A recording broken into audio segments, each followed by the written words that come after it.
आपके शहर में भी हमारा मिलना हो सकता है। फिलहाल मैंने दिल्ली और लखनऊ में मिलने का जो है वो कार्यक्रम बनाया है। अगर आप मिलना चाहते हैं, निसंदेह आसानी से मुझसे मिल सकते हैं अपने ही शहर में।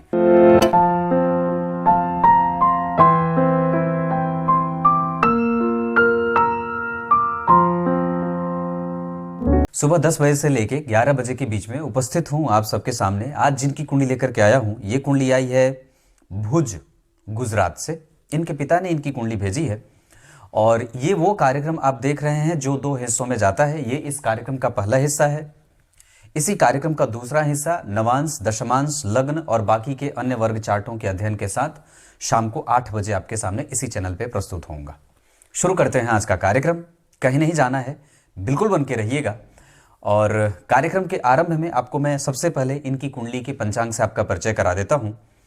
इनका विक्रम संवत 2077, शक संवत 1943, राक्षस संवत्सर में इनका जन्म होता है, जिसमें जन्मा व्यक्ति पराक्रमी, हट्ठी और कई बार अपने पिता और माता को थोड़ा कष्ट देने वाला भी होता है मानसिक रूप से। आषाढ़ माह में जन्मे होने से व्यक्ति दुर्मुख तो नहीं होता, पर हाँ निस्संदेह उपजाऊ बुद्धि का होता है। मतलब उसके दिमाग में बहुत सारे विचार बने रहते हैं। दक्षिणायन में जन्मे होने से आत्मविश्वास की कमजोरी ना हो और कई बार जीवन का जो एक हिस्सा होता है वो आरंभ में थोड़ा परेशान करता है, बाद में चल करके उत्तर की आयु बड़ा अच्छा लाभ और सुख देने वाली होती है। वर्षा ऋतु में जन्मे होने से मैंने कहा जैसे उत्पादक क्षमता बड़ी अच्छी होती है, बुद्धि में बल हो, बहुत ज़्यादा बलवान होता है, बुद्धि का विकसित होता है, ज्ञानी होता है और उसके दिमाग में बहुत सारे प्रश्न बनते रहते हैं जिसका उत्तर जातक ढूंढता रहता है सदैव ही। अपने जीवन के अंतिम अवस्था तक धन अधिक से अधिक कमा लेने की चेष्टा करता है और इसमें वो काफी हद तक सफल भी होता है। कृष्ण पक्ष में जन्मे हैं, तृतीया तिथि को चंद्रमा, इनकी कुंडली का चंद्रमा कृष्ण पक्ष के तृतीया तिथि का है, जो व्यक्ति को संतानवान और मध्यम संतति प्राप्त करवाता है। ना तो बहुत ज्यादा, मतलब ऐसा नहीं कि 5-7 संतति हो जाए या नष्ट हो जाए, मतलब 1 से 2, 2 से 3, इससे ज्यादा संतति नहीं होती, अच्छी संतति प्राप्त करता है व्यक्ति। कृष्ण पक्ष में जन्मे हैं तो कभी कभी कलुषित लोगों से संपर्क हो सकता है, संस्कारों में गड़बड़ी न हो, इस वजह से मित्रता अच्छी रखें। कृष्ण पक्ष के तृतीया तिथि के चंद्रमा शुभग्रह होते हैं, इस वजह से व्यक्ति यहाँ पिता के कारोबार को या कई बार पैतृक कारोबार को या जो वंशानुक्रम से चले आ रहे हैं रोजगार, उसको करने वाला भी होता है। सोमवार को जन्मे होने से इनकी कुंडली में वार का अधिपति सोमवार यानी कि चंद्रमा, और इस कुंडली के लिए चंद्रदेव दशम भाव के अधिपति होते हैं और वो जा करके बैठे हैं कहाँ, जन्म कुंडली में कुंभ राशि का निर्माण कर रहे हैं। गुरु के साथ गज केसरी योग का निर्माण होगा। यहाँ पे गुरु और शनि दोनों ग्रह वक्री हैं। शनि 16 डिग्री के वक्री हैं और गुरु 6 डिग्री के वक्री हैं। वक्री होने से इन दोनों ग्रहों के थोड़े पापक प्रभावों में वृद्धि भी मिलेगी। मतलब तुला लग्न की कुंडली के लिए देवगुरु बृहस्पति बहुत अच्छे भाव के अधिपति नहीं होने के कारण इनमें कई बार एजुकेशन में बाधाएं भी देंगे और कई बार व्यक्ति के इलॉजिकल या फिर कई बार अलग तरीके के बुद्धि वाला, या कई बार ऐसी भी चीजें देखेंगे जैसे व्यक्ति खानदान में ऐसा कोई भी नहीं हुआ है तो कई बार वो ऐसा कृत्य करने वाला हो जाएगा जहां दूर दूर तक उससे कोई संपर्क न रहता हो। मतलब उसके जो कृत्य हैं वो कई बार परिवार से बिल्कुल अलग होते हैं और अनूठे होते हैं, लेकिन बुरे नहीं होते, क्योंकि गुरु जन्म कुंडली में पंचम में बैठे हैं तो एजुकेशन में षष्ठेश और तृतीयेश होकर के बैठे हैं तो थोड़ी बहुत बाधाएं दे सकते हैं। पर चंद्रमा दशमेश के साथ बैठे हैं तो पिता के साथ कई बार संपर्कों को मजबूती में नहीं लेके जाते हैं। इस वजह से व्यक्ति को या व्यक्ति के पिता इस बच्चे के कारण थोड़ी बहुत मानसिक चिंता में रहेंगे, या किसी भी तरीके से व्यक्ति के कारण थोड़ी बहुत पिता को चिंताएं बनी रहती हैं। वणिज करण सौभाग्य योग सौभाग्यशाली है। शतभिखा नक्षत्र में जन्मे लोगों को ज्वर होता है, शारीरिक में शरीर में ताप की बीमारी होती है और इस वजह से ऐसी अवस्था में इनको प्रत्येक दिन या फिर महीने में 4 बार या रविवार को या सोमवार को भगवान नारायण को कमल का पुष्प अर्पित करना चाहिए। शतभिखा नक्षत्र में जन्मे लोगों को कमल के पत्ते पे बैठ करके ही कोई मंत्र जपना चाहिए अगर मिल सके तो, नहीं तो इनके लिए जितना भी ये भगवान को कुछ अर्पित करेंगे उससे सबसे ज्यादा अच्छा रहेगा कि ये कमल का पुष्प किसी भी भगवान को ले जा करके, या तो शिव जी को हो या नारायण को तो बड़ा अच्छा प्रिय है, नील कमल या फिर अगर कैसा भी कमल का पुष्प मिल जाए तो उसे भगवान को अर्पित करने से शतभिखा नक्षत्र में जन्मे होने का जो दोष होता है वो खत्म होने लगता है। इसके अतिरिक्त व्यक्ति को सदैव वहीं कपूर की आरती भगवान की करनी चाहिए। धूप दीप गंध युक्त कपड़े पहनने चाहिए, मतलब सुगंधित इत्र से लगा हुआ कपड़ा पहनना चाहिए। बिना इत्र के कहीं भी जाना नहीं चाहिए। अगर हो सके तो सदैव ही अपने जीवन में इत्र को बना करके रखना चाहिए। सुगंधित वस्त्र, सुगंधित जो मालाएं हैं वो अगर हो सके तो अपने गले में भी धारण किया जा सकता है। तो दान क्या करना है? अगर भगवान को अर्पण करना है तो कमल का पुष्प, और अगर भगवान को की पूजा कर रहे हैं तो उसमें कपूर की आरती निश्चित रूप से प्रत्येक दिन व्यक्ति को करनी चाहिए। ये इनमें शतभिखा नक्षत्र में जन्मे हैं तो ये काम आपके बहुत सारे प्रारब्ध के जो बुरे प्रारब्ध है उसको काटने में और आपके स्वास्थ्य से संबंधित चिंताओं को खत्म करने में, माता पिता के साथ संपर्क को और भी ज्यादा मजबूत और प्रगाढ़ बनाने में बहुत ही काम करेगा। इसके साथ इनको सदैव ही जल बचाना चाहिए। शतभिखा नक्षत्र में जन्मे लोगों को जल कभी भी बहुत ज़्यादा अपव्यय नहीं करना चाहिए। जितना ज़्यादा हो सके समुद्र की पूजा करनी चाहिए, समुद्र का दर्शन करना चाहिए, समुद्र के जल का जो है वो सदैव दर्शन होता रहे तो ये बहुत उत्तम बात रहेगी। ये इनके जीवन में ये बहुत ही अच्छी बात होगी कि ये जीवन में ऐसे ये सारी चीज़ें बनी रहें। अब उसके बाद इनकी कुंडली में आपको मैं पंचांग पे तो परिचय करा बैठा हूँ। अब एक बात और है जो इस कुंडली की सबसे अच्छी बात है वो मैं आपको बताऊँ। ये कुंडली तुला लग्न की है। तुला लग्न वालों में बड़ी अच्छी बात ये होती है कि वो प्रगतिशील होते हैं और उनको आप ये समझ सकते हैं कि वो इतने प्रगतिशील होते हैं कि अपने लक्ष्य का निर्धारण जो कर लिया उसको प्राप्त करना ही है। अब उसमें वो कई बार भले लाभ में जाएं, कई बार हानि में जाएं, पर उनमें एक विलक्षण बात ये होती है कि ये सबको एक साथ लेकर के ही चलने वाले होते हैं। ये किसी को त्यागना नहीं चाहते। इस कुंडली का योग कारक ग्रह शनि स्वग्रही शश योग लगाएंगे और जन्म कुंडली में सूर्य और बुध बुद्धादित्य योग लगा करके व्यक्ति के करियर को उज्जवल बनाएंगे।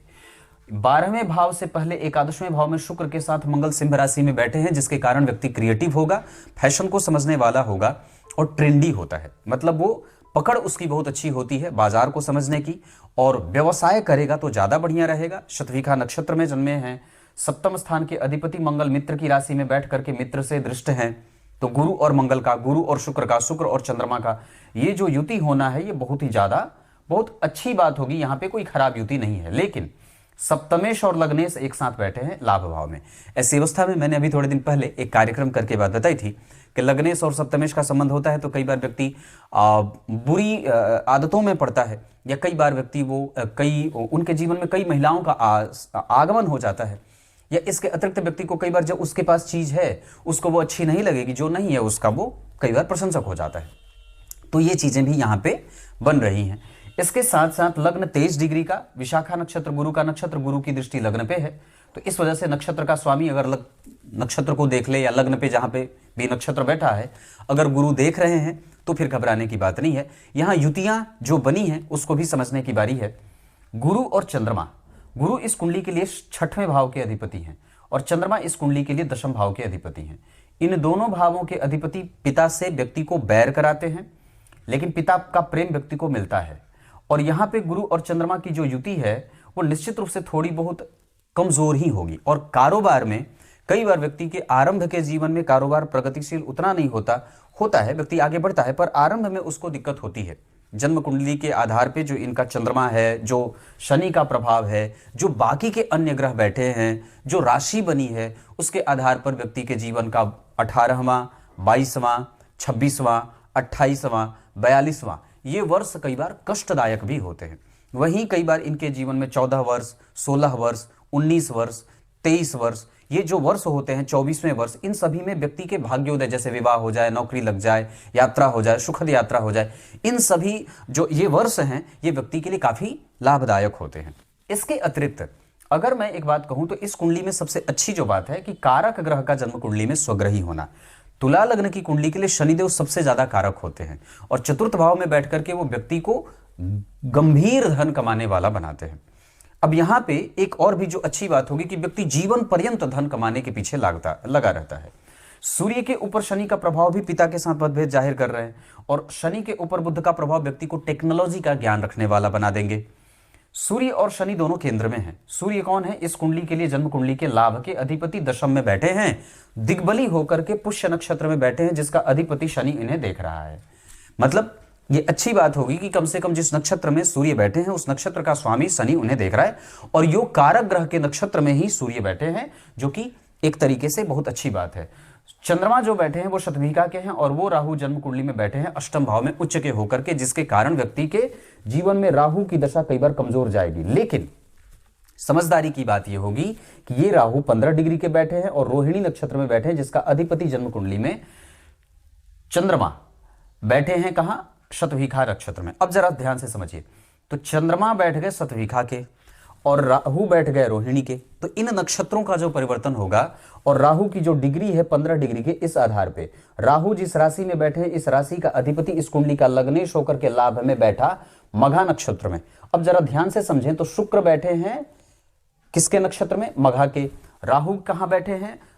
शुक्र के नक्षत्र में। तो शुक्र के नक्षत्र राशि में राहु, और राहु बैठ गए शुक्र के नक्षत्र में और शुक्र बैठ गए केतु के नक्षत्र में, त्रिकोणात्मक संबंध बन गया। शुक्र केतु से संबंध, और केतु जन्म कुंडली में कहां बैठे? अनुराधा, यानी कि शनि का संबंध चंद्रमा से नक्षत्र में, केतु का संबंध शनि से, या ध्यान से गड़बड़ हो सकता है, केतु का संपर्क शनि से बना, शनि का संपर्क चंद्रमा से बना, चंद्रमा का संबंध राहु से बना, राहु का संबंध चंद्रमा से बना, और जिस राशि में राहु बैठे हैं उसका संबंध देखिए केतु से बन रहा है। घूम फिर करके सारे ग्रह एक दूसरे से इकट्ठा हो रहे हैं, और जिस राशि में राहु बैठे, शुक्र बैठे हैं, उस राशि का अधिपति लाभेश ही होता है, दशम में दिग्बली है, और वो भी शनि के नक्षत्र में है, शनि से दृष्ट है। मतलब नक्षत्रों का जो संबंध बन रहा है इस जातक के जीवन में, वो बहुत ही व्यक्ति को मायावी, श्रेष्ठ, बुद्धिमान और वर्तमान परिस्थिति को समझता हुआ झट से अपना समय और अपनी बुद्धि, अपना स्टेटमेंट बदलने वाला, राजनीति के गुणों से युक्त रखने वाला, और साथ ही साथ व्यक्ति को बहुत ही महान व्यापारी बना सकता है। ये इतनी सारी चीजें जिनमें एक साथ मैच कर रही हैं, क्रमशः ग्रह एक दूसरे से जुड़े हुए हैं। एक कुंडली मैंने देखी थी, स्टील की फैक्ट्री थी उनकी, उनमें चंद्रमा बैठे थे शनि के नक्षत्र में, ऐसे कुछ बैठे थे। मतलब सारे ग्रह उनकी कुंडली में एक दूसरे से संपर्क में थे और नक्षत्रों से संबंध बना रहे थे, और वो व्यक्ति अरबपति है। वो व्यक्ति अरबपति, उसकी कुंडली मैंने देखी, और वो यहां तक कि उनको मैंने अपने यहां अपने गुरुजी से ला करके उनका जो है वो गुरु दीक्षा भी अपने यहां दिलवा दी। तो कहने का अर्थ है कि ये नक्षत्रों का संबंध बड़ा ही मायने रखता है और बहुत ही ज्यादा व्यक्ति को परिष्कृत बनाता है, ये श्रेष्ठ बनाने का योग बन जाता है। यहां गुरु और चंद्रमा का योग पंचम भाव में व्यक्ति को संतति का सुख देने वाला, और व्यक्ति चाहे कितना भी प्रेम किसी को कम दे, उसको उसका प्रेम मिल जाता है। नवम स्थान के बाद दशम स्थान में सूर्य और बुध का बैठना, यहां सूर्य और बुध एकादशवें और नवम के अधिपति होकर के दशम भाव को बलवान बनाएंगे। ये अच्छी बात होगी, महान भाग्यशाली, महा सौभाग्यशाली योग बनेगा। अष्टम के राहु अच्छे नहीं होते, ये मैं ही नहीं, ग्रंथ भी यही बात कहता है कि अष्टम भाव के राहु व्यक्ति को बड़ी अतिरिक्त चिंताएं देते हैं, और कई बार अपनी दशा काल में वो राहु देते हैं पर हड़प लेते हैं, देते हैं पर नुकसान भी करवा देते हैं, और व्यक्ति जितना नहीं सोचना चाहिए कई बार उससे बहुत ज्यादा भी सोच रहा होता है। उस राहु की दृष्टि विदेश भाव के लिए परेशानी करेगी, हालांकि मूल त्रिकोण ग्रह को, राशि को देख रहे हैं, पर फिर भी परेशानी करेगी। और राहु की दृष्टि द्वितीय भाव पे ये धन से संबंधित चिंताएं पैदा करेगी। और इस राहु की जो 9वीं दृष्टि है वो जन्म कुंडली में चतुर्थ स्थान पे जा रही है, शनि राहु सूर्य बुध। और इस भाव पे अगर देखें तो शनि की राशि बनी है, शनि यहां बैठे हैं श्रवण नक्षत्र में, चंद्रमा जन्म कुंडली में पंचम भाव में दशमेश होकर के, दशम भाव के स्वामी का पंचम में बैठना योग कारक। गुरु का प्रभाव थोड़ा बहुत परेशानी करने वाला, संतान से कई बार विमुख या कई बार संतति का नुकसान होता है। ऐसी अवस्था में ये जातक जिसकी कुंडली है उसको अपने बच्चों के स्वास्थ्य और सुरक्षा का विशेष ख्याल रखना चाहिए, क्योंकि यहाँ पे जो शनि का वक्री होने का 16 डिग्री शतभिखा नक्षत्र में जो श्रवण नक्षत्र में जो परिणाम आएगा, वो कई बार व्यक्ति के पुत्र को बड़ा होकर के मृत्यु को प्राप्त करवाने वाला भी बना देता है। ऐसी अवस्था में इनको अपने पुत्र को निश्चित रूप से सुरक्षा और बहुत ज्यादा संयमित होकर के उसकी जीवन का लालन पालन करना होगा।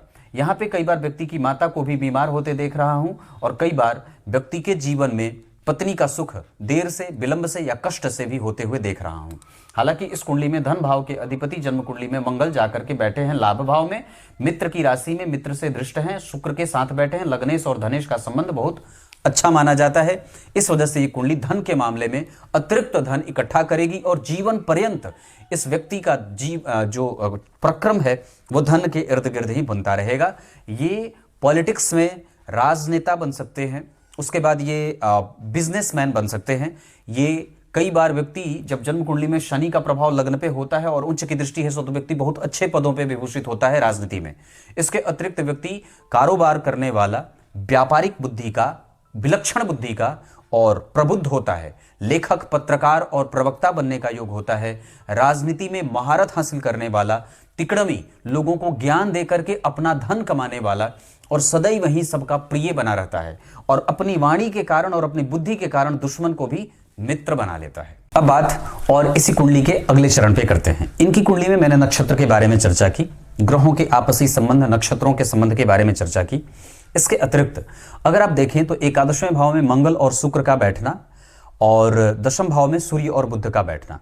तो दशम भाव में जो सूर्य और बुध की युति बनी है वो व्यक्ति को धार्मिक बनाती है और इतना ही नहीं, उसको सामाजिक प्रतिष्ठा में वृद्धि भी कराने वाली होती है। लेकिन इस कुंडली में शनि का प्रभाव जो है और शनि के दूसरे भाव की जो स्थिति है गुरु और चंद्रमा की, ये शनि के कारण व्यक्ति को और सूर्य के कारण व्यक्ति को लाभ तो मिलता है, पर यहां पे जो बुध बैठे हैं वो 2 डिग्री के बैठे हैं और उनके ठीक आगे मंगल बैठे हैं और बुध से 11 घर आगे राहु बैठे हैं और बुध से 8 घर आगे गुरु चंद्रमा बैठे हैं। इस कारण से कई बार व्यक्ति अपनी बुद्धि का सतत सही इस्तेमाल नहीं कर पाता है, जिसके कारण ये बुध और सूर्य जो कि बैठे हैं यहाँ पे, ये बहुत अच्छे तो बैठे हैं पर उसके गलत निर्णयों के कारण कई बार सामने वाले को बहुत जल्दी जज कर लेने के कारण व्यक्ति की सामाजिक छवि धूमिल भी होती नजर आ रही है। ऐसी अवस्था में व्यक्ति को किसी भी सामने वाले के प्रति कोई भी निर्णय बहुत जल्दबाजी में या उसके बारे में कोई भी अपना दृष्टिकोण या राय जल्दी विकसित नहीं करना चाहिए। संतुलन बना करके आपको जो क्षेत्र मिला है, जिस क्षेत्र के आप अधिपति हैं, जो आपका कारोबार है, जो आपका समाज है, उसमें बसा प्रत्येक व्यक्ति आपके लिए मायने और महत्वपूर्ण मायने रखता है। इस वजह से उनमें से किसी भी एक व्यक्ति के प्रति दुश्मनी या किसी भी प्रकार के व्यक्ति के पास किसी भी प्रकार का दृष्टिकोण रखना आपको परेशान कर सकता है। दूसरे नंबर पे शनि बैठे हैं 16 डिग्री के, सूर्य बैठे हैं 9 डिग्री के और बुध बैठे हैं 2 डिग्री के। मतलब इन ग्रहों को हमें और भी बल देने की आवश्यकता है। शनि को बल देने के लिए पीपल के वृक्ष की आराधना, पीपल के वृक्ष की परिक्रमा जीवन पर्यंत, पीपल के वृक्ष के पास दीपक दान, पीपल के वृक्ष के पास लोहा रख करके अपने ग्रहों की शांति की जा सकती है। सूर्य और बुध को मजबूत बनाने के लिए, लाभ के प्रभावों को बल देने के लिए, भाग्य के बल को और भी वृद्धि देने के लिए अपने पितरों के निमित्त अपने माता और पिता को प्रत्येक दिन उनसे आशीर्वाद प्राप्त करना, अभिषिक्त होना, खुद को करना। और इसके अतिरिक्त अगर बात करें तो अपने अनुभवों से किसी दूसरे को फायदा देना, मददगार साबित होना, किसी दूसरे के लिए मदद करना। और एक बात और है, गरीबों की मदद करने का काम इस कुंडली में शुक्र मघा नक्षत्र में बैठ करके करवाएंगे तो व्यक्ति से उसके जीवन की समस्त इच्छा की पूर्ति भी होती जाएगी। इस कुंडली के आधार पर चंद्र मंगल योग लगा है, चंद्रमा ने मंगल को देखा है, पर गर्माहट भी रहेगी क्योंकि चंद्रमा के ठीक पीछे शनि बैठे हैं तो ये धनवान तो बनाते हैं पर व्यक्ति के पढ़ाई में कई बार विलक्षणता से बहुत ही अद्भुत लाभ भी देते हैं और कई बार व्यक्ति थोड़ा कम भी पढ़ने वाला होता है। ऐसी भी स्थितियां बनती हैं। इसके अतिरिक्त अभी राहु की दशा ही चल रही। बहुत अच्छी बात है कि 2036 तक अभी राहु की दशा है, जहां व्यक्ति मैं जहां तक समझता हूं अष्टम भाव के राहु उच्च के भले बैठे हैं पर फिर भी राहु अच्छे नहीं होते। इस वजह से बहुत बढ़िया बात है कि ये 2036 के अक्टूबर तक ये राहु खत्म हो जाएंगे। फिलहाल इस बच्चे को एक लाजवर्त धारण कराना चाहिए, अगर ये छोटा है तो थोड़ा 5 साल 7 साल का हो जाए तब। एक बात और बता देता हूं, इस कुंडली में शनि की दृष्टि व्यक्ति को नौकरी दे सकती है, लेकिन इस कुंडली में नौकरी से ज्यादा बढ़िया फायदा व्यापार का होगा। यह कुंडली व्यापार करे, जैसे इंपोर्ट एक्सपोर्ट का काम कर ले, विदेशों से संपर्क बना करके कोई काम करना हो कर सकता है, राजनीति कर सकता है, इसके आधार पे फर्नीचर का काम कर सकता है, कपास वगैरह का काम कर सकते हैं। इसके साथ व्यक्ति अगर चाहे तो एजुकेशन इंडस्ट्री में काम कर सकता है, शिक्षा जिससे जोड़ करके व्यक्ति काम कर सकता है। इसके अतिरिक्त व्यक्ति को जन्म कुंडली में कई जगह से धन आने के योग बने हुए, धनेश का लाभ भाव में बैठना इसका मार्ग खोलेगा। इसके साथ साथ मंगल, सूर्य और बुध तीनों नजदीक ही हैं, निकट में हैं। शुक्र, मंगल और सूर्य एक साथ भी युति में जा रहे हैं, युति मतलब एक साथ नजदीक में आ रहे हैं। इस वजह से भी इसका कई बार व्यक्ति को फायदा होगा, जो व्यक्ति से कई जगह से धन धान्य की वृद्धि कराने वाला भी होता है। शनि की 7वीं जो दृष्टि है वो दशम भाव पे है और सूर्य वहां लाभेश होकर के बैठे हैं। इस वजह से व्यक्ति थोड़ा लालची और कई बार अपने पैतृक संपत्ति से बहुत ज्यादा फायदा व्यक्ति को नहीं होता, या फिर ये कह सकते हैं कि वो पैतृक संपत्ति के भरोसे बैठा नहीं रहता है। वो खुद के बल पे, खुद के पराक्रम से, अपने एनर्जी से धन कमाता है और अपनी दिशा खुद बनाता है। इतना ही नहीं, कई बार उसको पैतृक संपत्ति अगर दी भी जाए तो उससे उसको कोई बहुत ज्यादा लालच नहीं है। मिलेगा तो ठीक है, नहीं मिलेगा तो भी ठीक है। तो ये भी एक अच्छी बात होगी। शनि वक्री है, इस वजह से मैं ये बात कह रहा हूं कि कई बार पिता और माता में मतभेद भी हो जाता है इस बच्चे को लेकर के। ऐसा नहीं होना चाहिए। इस कुंडली के लिए धन, चाहे आप अपने जन्म स्थान पर रहेंगे तो उतना बढ़िया नहीं रहेगा। आप अपने जन्म स्थान से पश्चिम दिशा की तरफ बढ़ेंगे, क्योंकि दशम स्थान में 10 नंबर की 10 नंबर की राशि में शनि बैठे हैं। ये पश्चिम दिशा का प्रभाव शनि कारक देते हैं।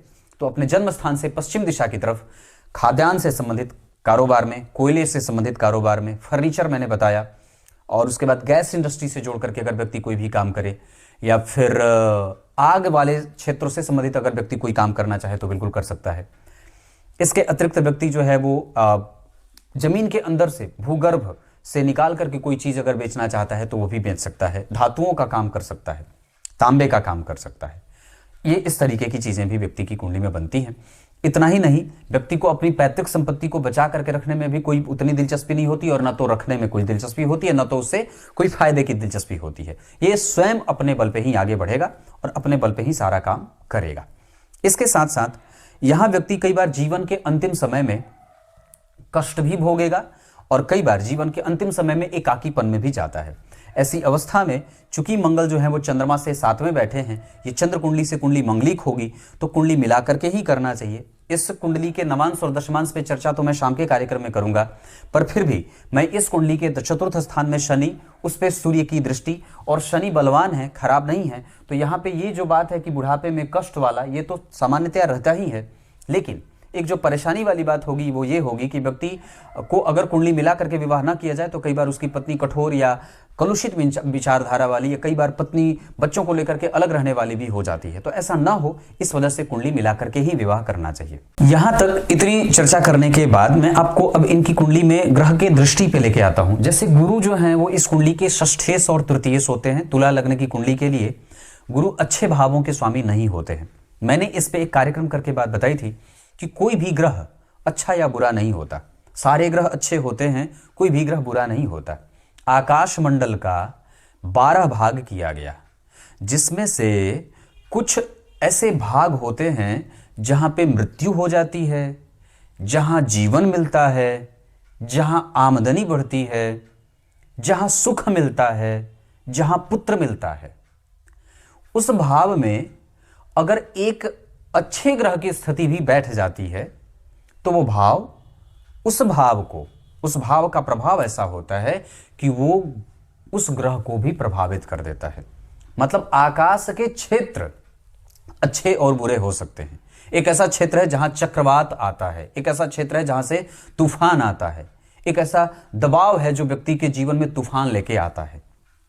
तो ऐसी चीजें होती हैं। तो उसी तरीके से आकाश मंडल का ये जो तीसरा भाव है और ये जो 6वां भाव है, ये खाली हो तो अच्छा है। 9वां भाव खाली हो तो अच्छा है, 8वां भाव खाली हो तो अच्छा है। इसका अर्थ है कि इनकी कुंडली में तीसरा खाली, 6वां खाली और 9वां भी खाली है। एकादशवें भाव में उष्मा वाले ग्रह की राशि बननी अच्छी होती है। यहाँ उष्मा के ग्रह, ऊर्जा के कारक ग्रह सूर्य की राशि बनी है, वहां पे लग्नेश का बैठना बहुत अच्छा होता है। लग्नेश अगर आपकी कुंडली में लाभ में बैठे हैं तो ये बहुत उत्तम माना जाता है और व्यक्ति को बहुत ही ज्यादा सुखी बना देते हैं। इसी तरीके से एकादशवें भाव में पापक ग्रह या क्रूर ग्रह की राशि का बनना व्यक्ति को महत्वाकांक्षी और अपने बल पे सब सुख प्राप्त करने वाला बनाता है। वो यहां पे बन रहा है। एकादशवें भाव के कारक ग्रह गुरु की दृष्टि एकादशवें पे है। एकादशवें भाव में लग्नेश बैठे हैं, उस पे गुरु की दृष्टि है, लेकिन कौन से भाव के अधिपति होकर के देख रहे हैं, तो अब यहां वो षष्ठेश और तृतीयेश होकर के देख रहे हैं, जिसका अब सामान्य सा अर्थ ये होगा कि उस व्यक्ति के जीवन में मेहनत के बाद यश मिलेगा, और ये अब व्यक्ति के जीवन में नौकरी के साथ प्रतिस्पर्धा भी शामिल करेगा, क्योंकि ग्रह जहां का अधिपति होता है वो और जहां बैठता है, इन सभी चीजों से प्रभावित होता हुआ ही परिणाम करता है। इसके साथ अगर अब एक बात और देखें तो गुरु जो बैठे हैं वो बैठे हैं धनिष्ठा नक्षत्र में, और जिस नक्षत्र में ये बैठे हैं उस नक्षत्र का अधिपति मंगल देखिए जन्म कुंडली में उन्हें देख रहे हैं। शनि जिस नक्षत्र में बैठे उस नक्षत्र का अधिपति जन्म कुंडली में त्रिकोण में बैठा है, और जिस नक्षत्र में सूर्य बैठे हैं उस नक्षत्र का अधिपति शनि उन्हें देख रहा है। जैसे कि मैंने सूर्य में बताया था, गुरु जिस नक्षत्र में बैठे उस नक्षत्र का स्वामी मंगल उन्हें देख रहा है। इस वजह से व्यक्ति के पास अपनी समझ होती है, वो किसी दूसरे के दिमाग से चलने वाला नहीं होता है, उसकी अपनी बुद्धि और बहुत ही ज्यादा श्रेष्ठ और कामगार होती है। तो यहां पे मैंने ये जो बात बताई कि गुरु की दृष्टि व्यक्ति के लग्न और लग्नेश को देखने के कारण व्यक्ति को गंभीर, बुद्धिमान, धार्मिक, प्रतियोगिता से युक्त जीवन में, कारोबार में कई बार थोड़े विलंब, इसके साथ व्यक्ति के जीवन में संघर्ष भी देंगे, और व्यक्ति चाहे कुछ भी संघर्ष प्राप्त करे, चाहे कितना भी मेहनत करना पड़े, पर फिर भी अपने हिस्से का सुख वो प्राप्त कर ही लेता है। इसके साथ गुरु की जो दृष्टि लग्न पे पड़ रही है और लग्नेश के ऊपर पड़ रही है, शनि का जो प्रभाव लग्न पे पड़ रहा है, सूर्य का प्रभाव जो जन्म कुंडली के चतुर्थ पे पड़ रहा है, चंद्रमा के ऊपर जो प्रभाव मंगल का प्रभाव जो चंद्रमा के ऊपर, गुरु का प्रभाव जो मंगल और मंगल का प्रभाव चंद्रमा के ऊपर या गुरु के ऊपर, शुक्र का प्रभाव जो गुरु और शुक्र का प्रभाव गुरु के ऊपर, गुरु का प्रभाव शुक्र के ऊपर, ये जो संबंध बन रहा है ग्रहों का, वो व्यक्ति को बहुत ही बड़ा व्यापारी बनाएगा। नौकरी से ज्यादा व्यक्ति व्यापार में सफल होगा। और गुरु की जो दृष्टि पड़ रही है लग्न के बाद एकादशवें पे, ये दोनों जगह अच्छी है। गुरु की पांचवी दृष्टि पंचम भाव से बैठ करके नवें भाव को देख रहे हैं, और नवमें जन्म कुंडली में केंद्र त्रिकोण योग लगा करके बैठे हैं। तो अब यह भी पक्की बात है कि व्यक्ति चाहे जो काम करे, धर्म से जोड़ करके, नियम से युक्त होकर के, धर्मशास्त्र के आधार पर ही धन कमाएगा तो सफल होगा। गलत जगह से कमाया गया धन इनके लाभ को कमजोर करेगा। इतनी सारी चीजें। दूसरा, इस कुंडली के लिए शुभ अंक 8 होगा। धन कमाने के लिए पश्चिम की दिशा अच्छी होगी। विवाह के लिए सिंह राशि सिंह लग्न, मकर राशि मकर लग्न, कुंभ राशि कुंभ लग्न की जातिकाएं अच्छी होंगी। पश्चिम की दिशा में विवाह अच्छा है, पश्चिम की दिशा में कारोबार अच्छा है, पश्चिम की दिशा में धन कमाना अच्छा रहेगा। तुला लग्न की कुंडली के लिए बुध नवम के साथ 12वें के अधिपति होकर के राजयोग कारक ग्रह के रूप में ही जाने जाते हैं। 12वें भाव से स्वतंत्र होकर के वो दशम भाव का परिणाम करेंगे, भाग्य भाव का परिणाम करेंगे। व्यक्ति के जीवन में कर्म का सुख, भाग्य का सुख निश्चित रूप से मिलता रहेगा। इसके अतिरिक्त अगर मैं और भी बात कर दूं तो मंगल की दृष्टि धन भाव पे धन देगी। मंगल की 7वीं दृष्टि जन्म कुंडली के पंचम भाव पे व्यक्ति को क्रिएटिव और गुस्से वाला बनाएगी, और मंगल की 8वीं दृष्टि व्यक्ति को, और यहां के ऊपर केतु की और मंगल की दृष्टि, और इस भाव के अधिपति गुरु के ऊपर मंगल की दृष्टि व्यक्ति को शत्रुहंता योग में लेके जाएगी। व्यक्ति अपने जीवन में आने वाले विषम से विषम परिस्थितियों का यूं झट से चुटकी बजा करके समाधान और हल निकाल लेता है। किसी भी प्रतियोगिता में व्यक्ति को विजेता बनाया जाता है, और संघर्षरत रहने के बाद व्यक्ति अपने हिस्से का कर्तव्य और अधिकार दोनों ही अर्जित कर लेता है। उसको अपने कर्तव्यों का बोध गुरु के कारण होगा, वो अनुभवी गुरु के ऊपर शुक्र की दृष्टि के कारण होगा, वो कन्विंसिंग गुरु के ऊपर मंगल की दृष्टि के कारण होगा, वो लक्ष्मी संपत्तिवान इसलिए बनेगा क्योंकि द्वितीय भाव के स्वामी द्वितीय भाव को देख रहे हैं, और गुरु की दृष्टि धन भाव के अधिपति या धन भाव के कारक को गुरु की दृष्टि जा रही है। धन के कारक होते हैं गुरु। सूर्यदेव दशम स्थान में चाहे कितने ही खराब हो बैठे हो तो व्यक्ति को दिग्बल दे देते हैं। व्यक्ति की कुंडली का बलवान पक्ष होता है सूर्य। और उसके बाद चतुर्थ स्थान के शनि इस कुंडली में सबसे अच्छे होने के बाद भी थोड़े विषम परिणाम देने वाले बनेंगे, जो संतान के मामले में, पुत्र के बाद पत्नी के मामले में, कई बार पैतृक संपत्ति के मामले में, कई बार व्यक्ति के मानसिक अवस्था के अव्यवस्थित होने के मामले में, और कई बार व्यक्ति के तार्किक और छोटे मोटे लोगों के साथ व्यक्ति के मतभेद को लेकर के, और व्यक्ति के एकाकीपन को लेकर के, आइसोलेशन में ले जाने को लेकर के होता है। मतलब शनि योग कारक तो हैं, वो अगर थोड़े से अच्छे परिणाम अगर करेंगे तो इस गुरु और चंद्रमा के कारण। और शनि की दृष्टि नौकरी, शनि की दृष्टि कारोबार में रुकावट, शनि की दृष्टि व्यक्ति को राजनीतिज्ञ बनाने वाली होती है। गुरु की दृष्टि के बारे में चर्चा की। राहु की दृष्टि व्यक्ति को ऋणी बना सकती है। राहु की दृष्टि धन के बारे में चिंतित और कई बार व्यक्ति गलत संगति में जाने वाला, कई बार गले से संबंधित बीमारी के साथ जाने वाला, नेत्र की ज्योति को कमजोर करने वाला, पाचन तंत्र को कमजोर करने वाला, ताप संताप की बीमारियों से ग्रसित रहने वाला भी बना देते हैं। इस कुंडली का उत्तरार्ध बहुत अच्छा रहेगा, पूर्वार्ध थोड़ा कष्ट में है, उत्तरार्ध बहुत अच्छा है। व्यक्ति अपने धन के बारे में कभी भी किसी से कोई चर्चा ना करे, जब तक दान दे ना दे और जब तक वो दान पूरा वो ना हो जाए तब तक दान के बारे में कभी किसी से कोई चर्चा ना करे। पूर्वजों का आशीर्वाद है, मंत्र जप का बल है। पूर्व जन्म में भी व्यक्ति बहुत अच्छे संस्कारों के साथ पैदा हुआ था, राजसिक कुल में पैदा होने वाला, श्रेष्ठ जगह से आने वाला और मंत्र के जापक के घर में पैदा होने वाला, पूजा पाठ प्रतिष्ठित घर में पैदा होने वाला होता है, क्योंकि पंचम भाव गुरु मंगल का है।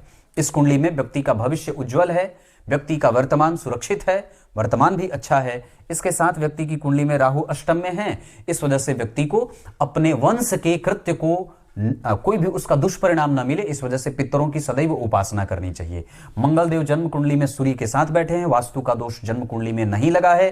किसी भी प्रकार के भवन में रहने पर व्यक्ति को ना तो स्वप्न खराब आएगा, ना तो आमदनी में कोई प्रभाव डालने को मिल रहा है। ये इतनी सारी चीजें मैंने बताई।